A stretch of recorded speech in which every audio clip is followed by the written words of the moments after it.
In a big setback for Delhi Chief Minister Arvind Kejriwal, Woes Avenue Court has extended his custody with the Enforcement Directorate by 4 more days till April 1.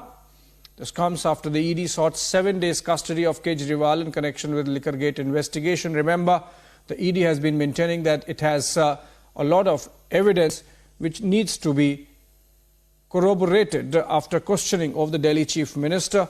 And after already 5 days of questioning of the Delhi Chief Minister, the ED sought 7 more days, given 4 more days, which are going to go on till April 1st. In a bit, we are going to be joined in by our correspondent Riyanka. She has been there on the ground covering the case from the ED to the Woes Avenue Court, where the Delhi Chief Minister was taken. He was earlier seen congratulating Punjab Chief Minister Bhagwant Singh Mann for having become a father of a baby girl, and otherwise evading questions. The Delhi Chief Minister has been letting his wife Sunita Kejriwal do the talking, while everyone in the political opposition asks in what capacity. She is someone who has been holding the baton on behalf of the Delhi Chief Minister.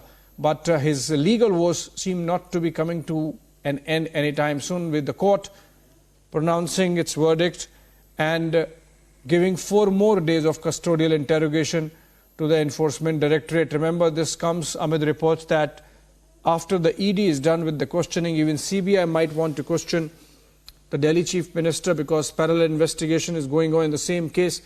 The ED carries the investigation under the Prevention of Money Laundering Act. The CBI does it under the Prevention of Corruption Act. I am told Riyanka is in fact live with us now. And Riyanka, you were there in the court when the proceedings were on, following which Arvind Kejriwal was given 4 more days of, the ED was given 4 more days of custody of the Delhi Chief Minister. The Aam Aadmi Party continues to maintain there is no case. In fact, Kejriwal himself argued on his behalf today in the court. What is your sense from here on? You think that this is the last time that ED has been given custody of the Delhi Chief Minister, or you think that ED has more material up its sleeves and it could be the same picture again on April 1? Right. See, the setback for Arvind Kejriwal, in fact, continues from the court. And how, as we see at this point in time, that there has been given 4 days extension to Arvind Kejriwal when it comes to the Enforcement Directorate. They have been given an upper hand here.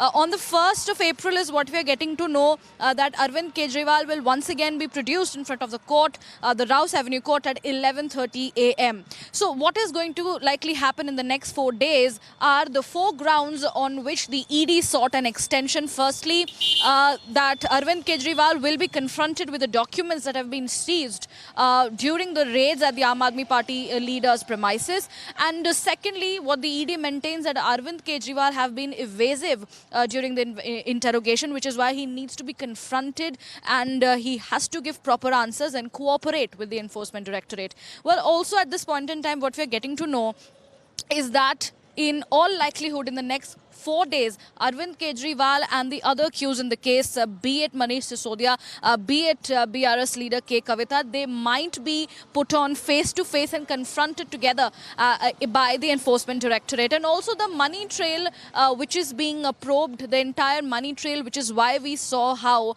in Goa today, the Aam Aadmi Party Goa chief was also summoned by the Enforcement Directorate because they are probing the 45 crore out of the 100 crore kickbacks that was used during the Goa Assembly elections for the campaigning purposes. So several developments are going to take place. The ED is going to make a strong case against Arvind Kejriwal, but the Aam Aadmi Party and Arvind Kejriwal both are saying that the arrest is illegal, that the remand is illegal, and they have also said that the ED does not have enough evidence. The Aam Aadmi Party has in fact challenged the fact that on what grounds is Arvind Kejriwal Kejriwal been arrested. This is what has been in fact argued in the court as well. So we have to wait and watch whether the ED will be given an extension. At this point in time, we also see how the CBI is also in all likelihood to come in and seek custody for Arvind Kejriwal. So heat is indeed increasing for the Delhi Chief Minister.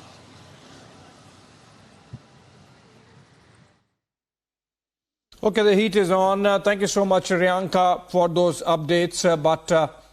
We stay with the story, but with a different angle, which is a foreign policy aspect emerging a day after India summoned U.S. diplomat, deputy envoy in their mission here and objected to the remarks on Delhi Chief Minister Arvind Kejriwal's arrest made by the State Department in Washington, D.C. The U.S. reiterated its call for fair, transparent, timely legal processes.